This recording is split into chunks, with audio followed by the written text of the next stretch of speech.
Good morning student, welcome to my channel Commerce Fun Time. Today is our topic on dividend decision. आज हम बात करेंगे कि dividend decision क्या होता है। डिविडेंड डिसीजन मतलब जब हमने फाइनेंसिंग की थी, जब हमने पैसे उठाए थे ओनर फंड से और बोरो फंड से, तो अब हमारी क्या बारी होगी कि हमें अब क्या करना पड़ेगा, डिविडेंड पे करना पड़ेगा। पैसे तो देने पड़ेंगे, तो कैसे कैसे कैसे पे करें, कितने पैसे किसको दे, कितने वो रिटेन करें, मतलब कितने, जैसे मान लो 10 लाख का प्रॉफिट हो गया तो कितने वो अपना सेविंग करे, 2 लाख करे, 3 लाख करे, और बाकी पैसे को कैसे डिस्ट्रीब्यूट करें। तो फैक्टर इफेक्टिंग कौन कौन से अर्निंग करेगी, सबसे पहले कि कितना वो अर्न कर रहे हैं, उसी के बेस पे वो देखेगा कि कितना पैसा उसको सेव करना है और कितना पैसा उसको बांटना है। स्टेबिलिटी ऑफ अर्निंग देखनी है उसको कि कितना पैसा उसको स्टेबल रखना है, कि इतना तो उसको सेव करना और इतना उसको हर साल अपने ओनर फंड को देना है। कैश फ्लो पोजीशन देखनी पड़ेगी कि उसकी पोजीशन कैसी है, उसके पास पैसा कितना रहता है at the time of the hand. Growth opportunity है उसको देखना पड़ेगा। अगर उसके सोचता है कि उसको अगर ये पैसा डिविडेंड की तरह ना दे के अगर वो बिज़नेस में लगाए तो ग्रोथ उस टाइम हो रही है, तो वो उसको वहाँ पे डिविडेंड ना दे के ग्रोथ देनी चाहिए। और अगर कोई ग्रोथ का काम नहीं है तो उसको डिविडेंड पे कर देना चाहिए इसमें।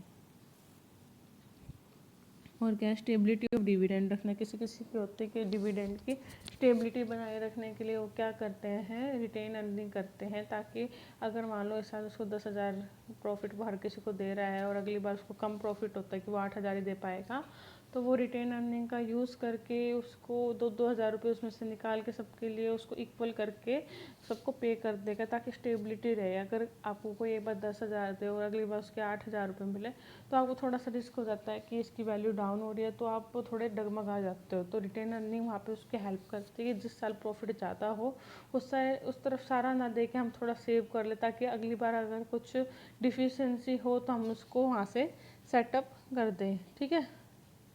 प्रेफरेंस ऑफ शेयर होल्डर देखा जाता है कि पहले किसका प्रेफरेंस है, मतलब कि if A company is having large number of retire and middle class share holder, तो उसको वहाँ पे करना चाहिए डिविडेंड, क्योंकि उनका कमाई का स्रोत सारा यहीं पे ही है। और अगर वो वर्किंग वाले पार्टनर है तो उनको अलग रखना चाहिए, और उनको फिर डिविडेंड अगर वर्किंग वाले हैं तो उनको नहीं देंगे तब भी चलेगा, मगर जो रिटायर हैं उनको तो देना ज़रूरी है। टैक्सेशन पॉलिसी देखनी पड़ती है अपन को कि the rate of dividend also depend upon the taxation policy of government. Under present taxation system, dividend income is tax free. तो income from shareholder, whereas company has to pay tax on dividend given to shareholder. If the tax policy is higher, तो company को कम पे करना चाहिए, और अगर लो है तो डिक्लेयर हायर डिविडेंड करना चाहिए। ठीक है।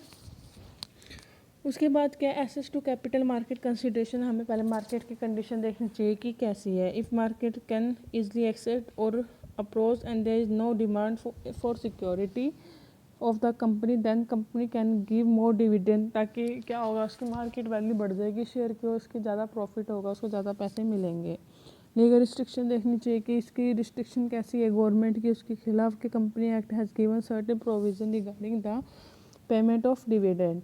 Apart from company act, there are certain internet provision of the company, that is whatever the company has no flow of cash to pay the dividend, कि उसके पास पैसे होने चाहिए इतने।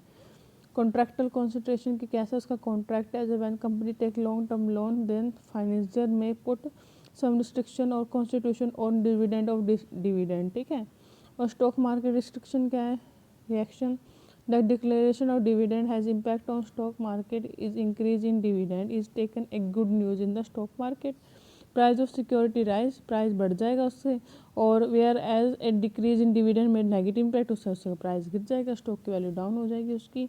तो यही इसके पॉइंट थे, डिसीजन इसने यहाँ पे इसको डायग्रामेटिक बता रखा है। आप इसको अच्छे से पढ़ना, कोई कन्फ्यूजन हो तो कमेंट बॉक्स करके पूछ लेना। Thank you.